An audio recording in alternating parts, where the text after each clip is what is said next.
అసలు వారసురాలకు BC commissioner post ఇవ్వాలని ఆ కోరిక కోసం ఐలమ్మ వారసుల మొత్తం ఈ గాంధీ భవన్కు రావడం జరిగింది. నా పేరు సంధ్యారాణి పాలకుర్తి, ఉమ్మడి జిల్లా అధ్యక్షురాలిని. సాకలి ఐలమ్మ పెద్ద కొడుకు, రెండో కొడుకు క్రిస్ చేసులు పిచ్చయ్య వాళ్ళకు రెండో కూతుర్ని. నాకు ఏమైందంటే మన రవీంద్ర భారతికి నన్ను ప్రోగ్రాం తీసుకొచ్చినాక నాకు పైన రేవంత్ రెడ్డి వాళ్ళు ఆమె స్టేజ్ మీదకి పోయింది. మా బాబాయ్ మా తమ్ముడు ముగ్గురు పోయిన్లు, నన్ను కిందనే వదిలిపెట్టిండ్లు.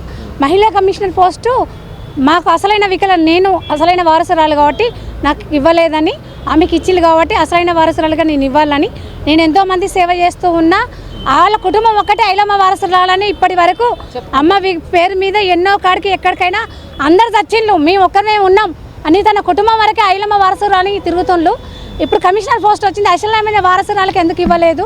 అసలైన వారసురాలు ఇప్పుడు నేను డిగ్రీ వరకు చదువుకున్నా, అసలైన వారసురాలని పని చేసుకుంటున్నా, బతుకుతున్నా. మా మండల్లో ప్రతి ఒక్కరికి నా గురించి తెలుసు.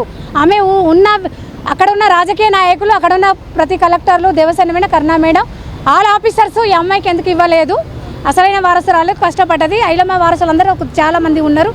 అది రేవంత్ రెడ్డి సార్ మమ్మల్ని ఒకసారి అపాయింట్మెంట్ ఇచ్చి అసలైన వారసురాలు నేను కుటుంబ వారసుల మంది ఉన్నాం, మమ్మల్ని గుర్తించి మాకు అవకాశం ఆ పోస్ట్ అనేది నాకు ఇవ్వాలని నేను ఈ గాంధీ భవన్లో రేవంత్ మేము ఇచ్చిన వివరణ ఇదొకటి, ఆ అసలైన వారసురాలకు ఇవ్వాలని గుర్తించుతానని నాకు. ప్రభుత్వం ఒక నిర్ణయం తీసుకునే ముందు సంప్రదించే ప్రక్రియ ఉంటుంది. అయితే మిమ్మల్ని కానీ ఇట్లా ఒక నిర్ణయం తీసుకోబోతున్నాం, మీలో ఒకరిని సెలెక్ట్ చేయబోతున్నాం అని కూడా ఒక అభిప్రాయం తెలియదు. మా కుటుంబ వారసులు తెలియదు, ఎవరికి తెలియదు. నాకే నేను ఖమ్మం తీసుకెళ్తా అని చెప్పి హైదరాబాద్ రవీంద్ర భారతుల కుటుంబ వారసులను తీసుకురమ్మన్నారట. అక్కడ నువ్వు పోదాందా అని నన్ను ఒకదాన్ని తీసుకుపోయింది, కానీ నన్ను కిందనే వదిలిపెట్టింది.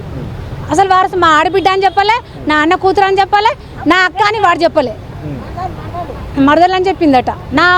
అని ఒకరు చెప్పిండు, నాకు అనలే, మరదలు అని చెప్పిందట. అది వాస్తవమే కావచ్చు, నేను సుతా అది అనుకుంటున్నా. అలాంటి తప్పులు చేయొద్దు. నా ఆడబిడ్డ, మా మామ వాళ్ళ అన్న బిడ్డ ఈ అమ్మాయి చేయలేదు.